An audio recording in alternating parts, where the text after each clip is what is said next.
सोचो अगर मैं तुमसे कहूँ कि पोकेमॉन यूनिवर्स एक गलती से बना था और गॉड पोकेमॉन खुद उसे मिटा भी सकते हैं। आज जो सच तुम सुनने वाले हो वो एनिमे ने तुम्हें कभी क्लियरली नहीं बताया है। तो शुरू करते पार्ट 1 से। शुरुआत से डेंजरस होता है। आरसीएस अकेला था जब कोई गॉड अकेला होता है वो क्रिएट करता है। आरसीएस ने अपने 1000 हाथों से 3 एग्स बनाए।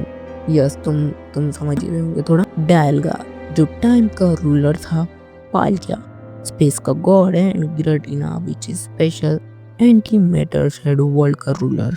यहीं से यूनिवर्स का बैलेंस बनना शुरू हुआ। गिराटीना को डिस्टॉर्शन वर्ल्ड में इसलिए नहीं भेजा गया क्योंकि वो बहुत ज्यादा पावरफुल और अनस्टेबल था। गिराटीना का काम था मैटर और एंटी मैटर को बैलेंस करना, लेकिन गिराटीना ने रेबल कर दिया।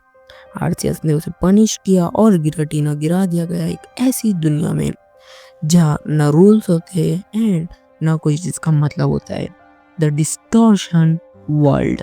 गिराटीना इविल नहीं है, वो सिर्फ मिसअंडरस्टूड बैलेंस फोर्स है। And now Arceus create life, knowledge, emotion and the will power. तो आरसीएस क्रिएट करता है यूक्सी को, जो नॉलेज को रिप्रेजेंट करता है, मेस्प्रेट जो इमोशन को रिप्रेजेंट करता है, एंड एजल्फ जो विल पावर को रिप्रेजेंट करता है। एंड अगर तुम लोगों ने ध्यान दिया होगा तो जब ये तीनों पोकेमॉन वर्ल्ड में आते थे तो ये जाते थे ब्रॉक, डॉन एंड ऐश के पास। एंड ये तीनों सेम चीजों को रिप्रेजेंट करते हैं, ब्रॉक नॉलेज को, डॉन इमोशन को एंड ऐश विल पावर को। और जब ये तीनों मिलते देन क्रिएट होती है लाइफ, ह्यूमंस भी and as well as Pokemon भी।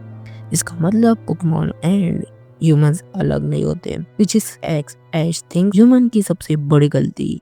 ह्यूमन क्रियोस थे, उन्होंने गॉड को समझने की भी कोशिश की और वहीं से शुरू हो गई थी तबाही। कई सालों के बाद, काफी बड़ा टाइम स्किप आता है बीच में एंड एक टीम बनती है जिसका नाम होता है टीम गैलेक्ट्रिक। टीम गैलेक्ट्रिक ने ट्राई किया गॉड को कंट्रोल करने का। उन्होंने डायलगा एंड पाल्किया को चेंज किया।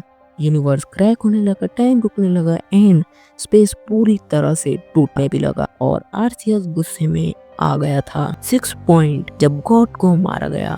Pokemon movie Arceus and the jewel of life में आरसीएस को धोखे से अटैक किया गया था। हाँ, गॉड को मारा गया था, पर सच ये था कि वो आरसीएस का सिर्फ एक फ्रेगमेंट था। फैक्ट की मदद से समझाता हुआ गेन आरसीएस अपनी सिर्फ पावर को 1% यूज करता है जब वो पोकेमॉन फॉर्म में होता है। माइंड ब्लोन हो गया ना। एक पॉपुलर थ्योरी ये भी कहती है आरसीएस असली गॉड नहीं है, वो सिर्फ एक प्रोग्रामर है।